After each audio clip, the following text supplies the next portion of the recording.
Hold on. Wait, I can't be on here looking like no Tyrone Biggins. Not cool. That's better.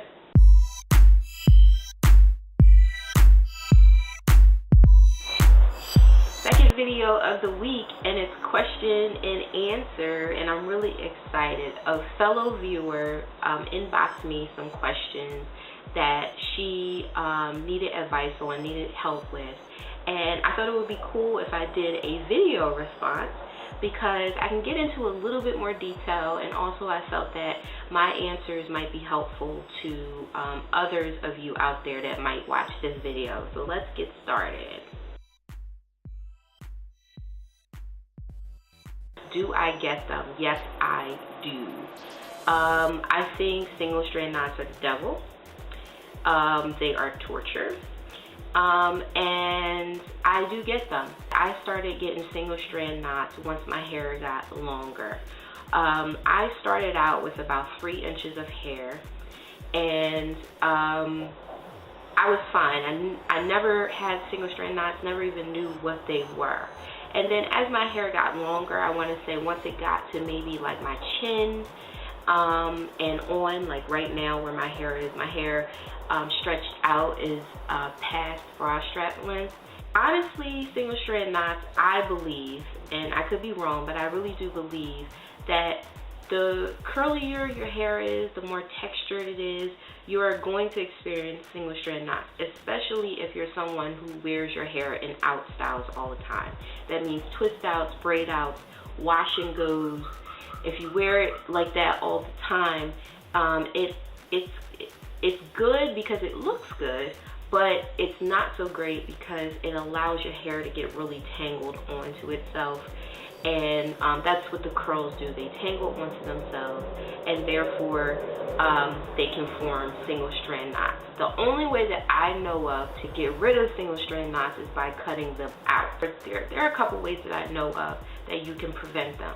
The first way to prevent them is by stretching your hair, like wearing your hair in a stretch style. Like people get stretched hair by blow drying, and that could be like using the tension method. People also stretch their hair by banding their hair. That means taking like bands and putting it on sections of your hair all the way down to, from the root all the way down to the ends of your hair, and leaving it like that and allowing your hair to stretch without heat. You can also put braids in your hair and stretch your hair out that way, or you can wear your hair in twist outs. That's another way to stretch the hair. Because the twist helps to stretch and elongate the hair. The other way that I know to prevent single strand knots is just by protecting your hair. Maybe doing protective styles such as just wearing twists or braids or wigs or something like that. Have your hair cornrowed under the wig and wear a wig, or you could do weave or something like that. It keeps your hair stretched, it keeps your hair from being out, and it also keeps your hair from being it also prevents your hair from getting tangled and knotted up. I did experience the whole hands and hair syndrome. The reason why was because having curly hair was new to me. I never knew my texture, and I was really, really shocked that my hair was so curly and so textured. So every opportunity that I got, I was in it, I was touching it, I was twiddling curls around my finger and everything like that.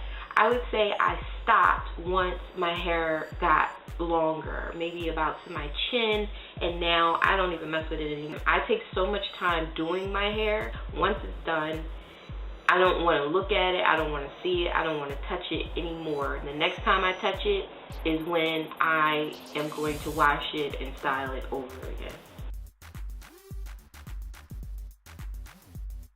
The in-between stage. I call it the in-between or the tween stage.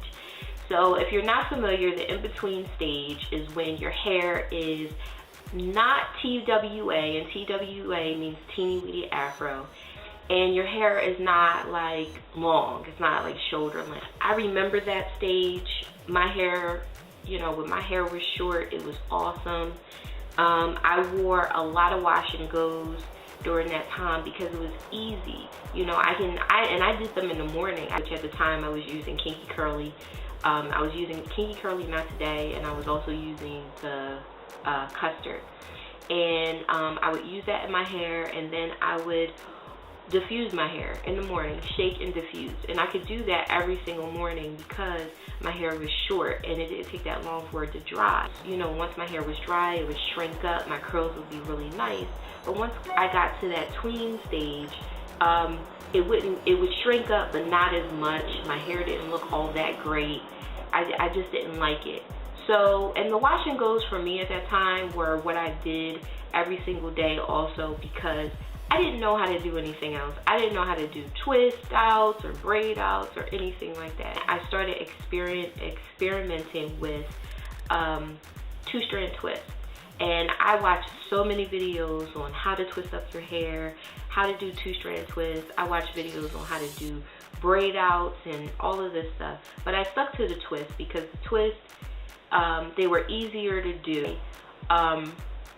Wore my hair in twists, so I did a protective style, and after a while I would take them out and then I would wear a twist out. I want to say for me the in-between was about me experimenting and getting to the place where I could rock bomb twist outs. So that was my experience. Before the curly girl method, I could not wear a wash and go. Now, I know I said when I started my natural hair journey, you know, I only started with like 3 inches of hair. I could wear a wash and go then because my hair was, in a way, it was fresh. It was new. It was newly, you know, out of my scalp. Once my hair got longer and I started using more products on my hair, shampoos and, you know, different conditioners and everything, my hair got longer and it was more, I want to say it was more trained for twist outs as opposed to wash and goes. And I had tried a wash and go when my hair got maybe like to my chin or like to my shoulder, and it just wasn't happening. My hair would get like really frizzy and it just didn't look good at all, and it wouldn't be as soft as I would like it to be.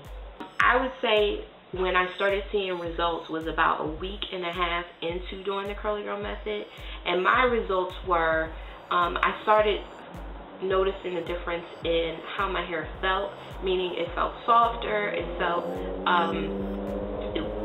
like it was getting to a point where it was getting a lot more hydrated, and I did start to see more curl formation, meaning that I already had curls. I mean, you can't get curls if you don't have them. I already had curls and my curls were there, but they started to form a lot more because I wasn't using combs, I wasn't using brushes, I used my fingers and just the conditioner. And I really believe that in doing that, it helped my curls to kind of be trained. So they started to be trained, I started to see more hydration, and my hair started to do more of that spiral thing, if that makes sense. So about like a month into me doing the curly girl method, my curls were popping. Like I could wear my hair in a wash and go with just conditioner. And I said this in another video, but that's all I've been doing up until I found the Shea Moisture Curl Enhancing Smoothie. I've just been doing wash and goes with just my Tresemme conditioner as my styler and my leave-in. That's all I did. And my hair came out fabulous. You know, it was shiny, it was soft, my curls were defined, and all of that was because I had been doing the curly girl method consistently, just washing my hair with conditioner, not using any tools, and just allowing my curls to form. And that's what the curly girl method does. It helps your curls to kind of set. And also, it's all about moisture. It helps to keep your hair moisturized for a whole heck of a lot longer. And when your hair is moisturized, you don't have frizz. You don't have to worry about your hair. You do, that doesn't mean, just because you don't have frizz doesn't mean that your hair is not going to gain some volume, because if it's hot outside or if it's raining, your hair is gonna gain volume, but you won't see frizz. So that's what the Curly Girl method has done for me. I get more the curl definition, a lot more moisture with less frizz, or pretty much no frizz at all. And you could see that if you go back to my very first Curly Girl video, you could see the difference. My hair is very different now. If you are just starting the Curly Girl method, stick with it, because it's not something it's not a get rich quick type of scheme. It's not something that's going to be really, really fast. You have to be patient with it, and I guarantee that you'll get results. And the other thing was, if you look at my hair and you say, oh, our textures are similar, keep in mind that just because our textures might be similar, that does not mean that the results that I get in the time frame that I got them is going to be the same for you. It's just kind of like an estimate, or you can gauge it, but everybody's hair is different. So that's it. That's all I have to say. Those are the questions that I was asked. I hope you found it helpful. If there's something that you feel like you wanted me to go into more detail about, I can definitely do that. And I love the questions. Honestly, guys, I love the dialogue with you all. I think you all are so fantastic. And I love the comments that you leave, and I love the support that you've been giving me so far. You guys are awesome. I also want to say, too, that I am going to be posting the video demonstrating how I apply the Shea Moisture and the gel, because I did get a lot of comments from you all saying that you want to see that. I probably won't have it up until next week, so bear with me, but I will put it up for you. That's it. So if you have any more questions for me, if there's anything else that you want to know, feel free to post it down below. I like answering your questions. I just like interacting with you. I like the dialogue. This is the reason why I love YouTube, because you can meet people and talk to people that you probably wouldn't get the opportunity to talk to in your everyday life. If you don't feel comfortable posting a comment down below, inbox me and I will definitely get back to you. So hopefully this was helpful to my viewer that asked the question, and I hope this was helpful to whoever is watching this video. Anyway, I love you guys. I really, really do. And until my next video, bye guys.